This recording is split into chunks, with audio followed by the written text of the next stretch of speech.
Harka fuunee shamaa akkam jirtu kabajamoo dhaggeeffattootaaf daawwattoota Keelloo Miidiyaa odeeffannoo guyyaa irraaf harkaa qabnuun isinitti hima. Wallagga Bahaatti miseensonni waboo 200 ta'an mootummaatti galuu gabaasaaleen ba'an hubachiisan.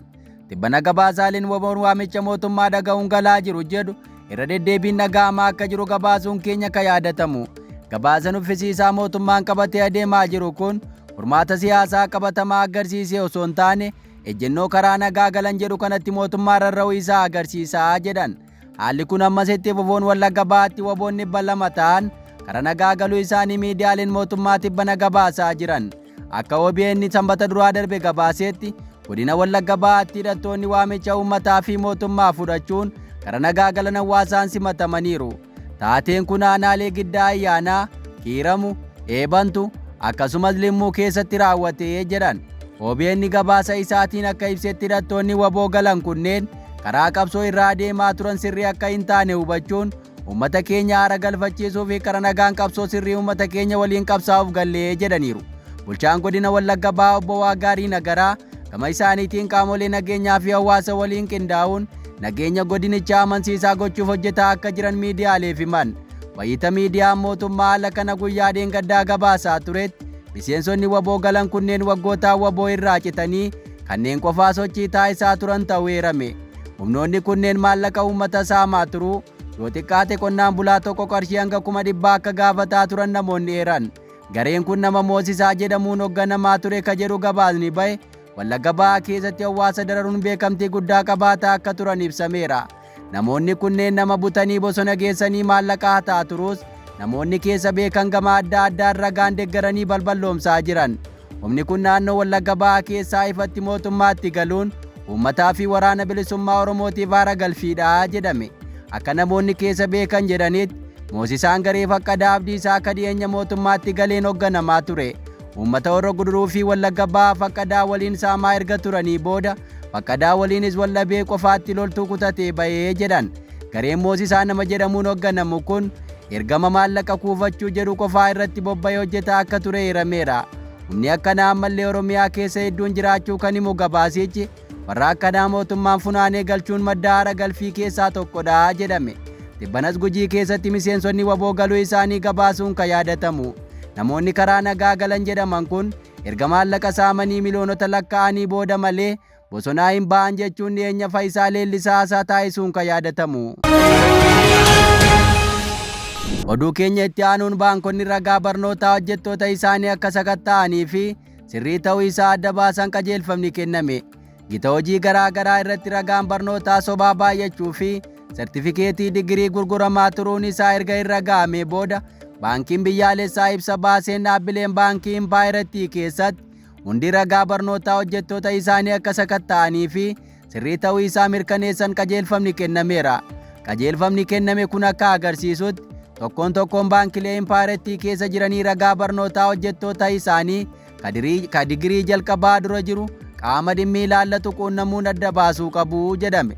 Haala kanaan namni kamiyyuu digirii jalqabaa barachuu isaa dura barnoota sadarkaa 1ffaa fi 2ffaa xumuruu isaaf ragaa amanamaa qabaachuu qaba jedhameera. Hojjettoonni baankii kunneen digirii jalqabaa akka baratan kutaa 12ffaa erga xumuranii yookaas dippiloomaa leevelii 2ffaa erga fixanii booda ta'uu isaa qajeelfamichi ibseera. Hojjettoonni kutaa 12ffaa xumuranii digirii jalqabaa baratan wiirtuu madaallii fi tajaajila qormaata Itoophiyaa irraa ragaa dhiyeeffachuu qabu jedhama. Kanaaf ammoo qaamaan dhaquun yookaas karaa marsariitii dhimma kanaaf qophaa'ee odeeffannoo kana argachuu akka danda'an ifoomeera.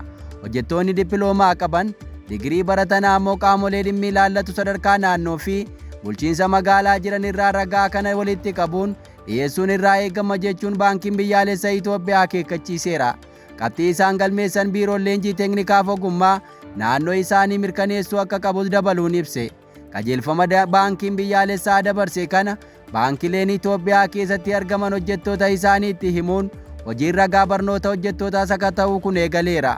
Qaawwa to'annoo dhaabbilee barnootaa olaanoo dhuunfaa irratti mudate wajjin walqabatee ragaa barnootaa digirii 1ffaa hedduminaan gurguramaa akka ture ministeerri barnootaa dhiyeenya kana ifoomsuun isaa akka yaadatamu. Ministeerichi qorannoo gaggeesseen waggoota 10 darban barattoota dhaabbilee barnootaa dhuunfaa eebbifaman miliyoona 1.1 keessaa kanneen 100,000 ol ta'an ragaa barnoota sobaatiin akka eebbifaman mirkaneesseera. warreen ragaa barnoota sobaatiin eebbifamanii turan kana keessatti qondaalonni mootummaa sadarkaa federaalaatii hanga naannootti akka jiran eerame. Yeroo baay'ee ragaa barnootaa muummicha ministeera Itoophiyaa irratti wajjin wal qabatees komii bal'aan ka'aa tureera. Muummichi ministeeraa hanga kutaa 7ffaa caatti barachuun ala eessatti yoom qormaata naannoo kutaa 8ffaa, qormaata biyyaalessaa kutaa 12ffaa fi 12ffaa akka qoraman odeeffannoo ga'an hin jiru jedhame. Oduu keenyatti aanuun qondaalonni TPLF Tigraay akka Eertiraatti walabummaa ishee labsachuu dandeessi jedhan. Kaaba Itoophiyaatti humna guddaa qabdi ka jedhamtu TPLF dhaadannoo gurguddaa hanga biyya ta'utti ishee dandeessisu dhageessisuu itti fufte. Qondaalonni TPLF mootummaa federaalaa bitamuu diduun waggoota afataa kaaroo keessa akka jiran yoo ta'u, akka biyyaatti of ilaaluu eegaluun isaanii bubbuleera. Naannicha keessattis mootummaa federaalaa dhiibbaa tokko geessisuuf humna qabaachuu akka hin dandeenye taasisuuf waraana raayyaa ittisa biyyaa Izii kaabaa haleeluu irraa jalqabee caasaa bulchiinsa yeroo ka mootummaan ijaaruu diiguu yeroo hedduu mul'ateera. Torban darbe keessas bulchiinsa yeroo naannichaa ta'anii kabeebsaaf gaggeessaa akka jiran Jeneraal Taaddasaa Warradaa naannicha keessaa ari'amuun Finfinnee galuun himamaa ture. Jeneraal Taaddasaa waliin qondaalonni waraanaa akka dhufan yoo ta'u, haalli naannichaa hammaannaan jeneraalichi akka baqate odeessaaleen tokko tokko ibsaa turan. Ta'us gabaasaaleen bulchiinsa naannichaa tumsanaa immoo muummee ministeeraa mariisisuuf dhufan jechuun irra deddeebiin ibsaniiru. Dhugaan jiru garuu TPLF naannichatti caasaa isheen ala caasaa biraan lafa akka hin qabanne diigaa jiraachuu himameera. Naannichatti mata jabeessa ta'ee ka jiru Dabratsiyoon Gabra Mikaa'el Tigraay hanga biyya taatutti akka deemu caasaan isaa dubbachuu jabeesseera. Akka kanaan hoogganaan dhaabbata Meeteek duraanii Jeneraal Kinfee Daanyaachoo Tigraay akka Eertiraatti walabummaa ishee labsachuu dandeenyaa jedheera. Qondaalli waraanaa Itoophiyaa duraanii akkasumas hoogganaan dhaabbata Meeteek Jeneraal Kinfee Daanyaachoo kaayyoon keenya Tigraay yoo hin diigamne akka Eertiraatti walaboomsuudha jedha. Yeroo paartiin isaa TPLF Itoophiyaa gaggeessaa turetti qondaalli Tigraay kun Itoophiyaa irraa adda baatee jiraachuu hin dandeessuu jechaa tureera. Kinfee Daanyaachoo hanga aangoo irra jiruu fi abbaa irree ta'uun Itoophiyaa akka barbaadetti saamee hoogganee ture. Qondaalota wayyaanee dararaa hamaa geessaa turan keessaas tokko akka ta'e amanama. Jeneraal Kinfee Daanyaachoo kana booda Itoophiyaa keessatti abbaa irree ta'uu akka hin dandeenye gaafa hubatu yeroo fi gubee hiree dhaloota haaraa Tigraay murteessuu hin danda'u jechuun qeeqame. Namoota yaada jeneraala kanaa qeeqan keessaa tokko gaazexeessaa Tigraay Daansaay Ashannaafi yoo ta'u, Kinfee fi fakkaattonni isaa Itoophiyaa kiisa isaaniitiin arguu jedhe. Kaleessa yeroo Finfinnee keessa taa'ee uskii dhugu uummata Tigraay kan hin yaadanne irra eessaa Tigraay akka biyya taatu yaadatee jedheera.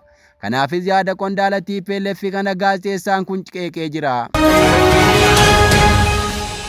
Oduu keenya itti aanuun haalli naannoo Gaambeellaa keessaa akka hamaa yaaddessaa ta'uu miidiyaaleen himan. Gaambeellaa keessatti tibbana lola saba Anyuwaaqii fi Nyuweer gidduutti dhalateen gaagaamni hammaataan ga'aa akka jiru himame. Jeequmsi kun daran akka hammaatu taasise caasaan mootummaa naannichaa hidhannoo qaban gosaa wal qoodanii walitti galagaluudha jedhame. Gaambeellaan qubsumni jireenyaa ishee baay'inaan hawaasa Oromoo yoo ta'u, saboonni xixiqqoon akka keessa jiraatan amanama. Isaan keessaa warri Anyuwaaq jedhaman durumaa akka achi turan kan gabaafamu yoo ta'u, gareen Nyuweer jedhamu ammoo gosa Sudaan Kibbaa irraa bifa baqattummaa naannichatti godaanee adeemsa keessa lammummaa argatedha jedhan. Gosti Sudaan Kibbaa keessaa Gaambeellaatti godaanan kunneen barnoota ammayyaa akka qaban yoo ta'u, akkasumas caasaa mootummaa keessatti dhiibbaa uumamtoota ta'uu isaaniitu himame.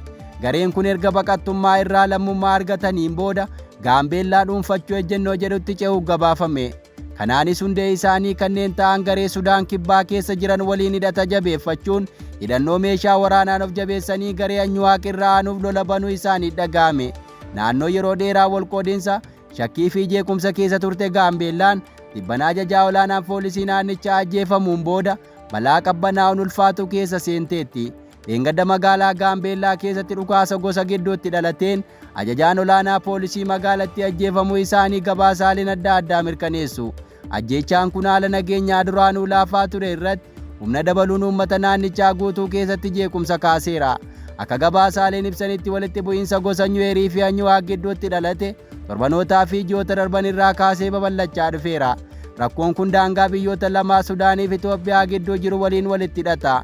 Sababni isaas gosoonni Gaambeellaa keessa jiran muraasni Sudaan Kibbaa keessaa firoota qaban akkasumas daangaan biyyoota lama gidduu jiru banaa ta'uun namoonni iddoo adda addaa irraa gara Gaambeellaa seenuun jeequmsa kana akka hammeessan taasisee jedhameera. Egaa dhaggeeffattoota Keelloo Miidiyaa odeeffannoon guyyaa har'aaf harkaa qabnu kanan gammaa dhaggeeffattan ture nagaan nu tura.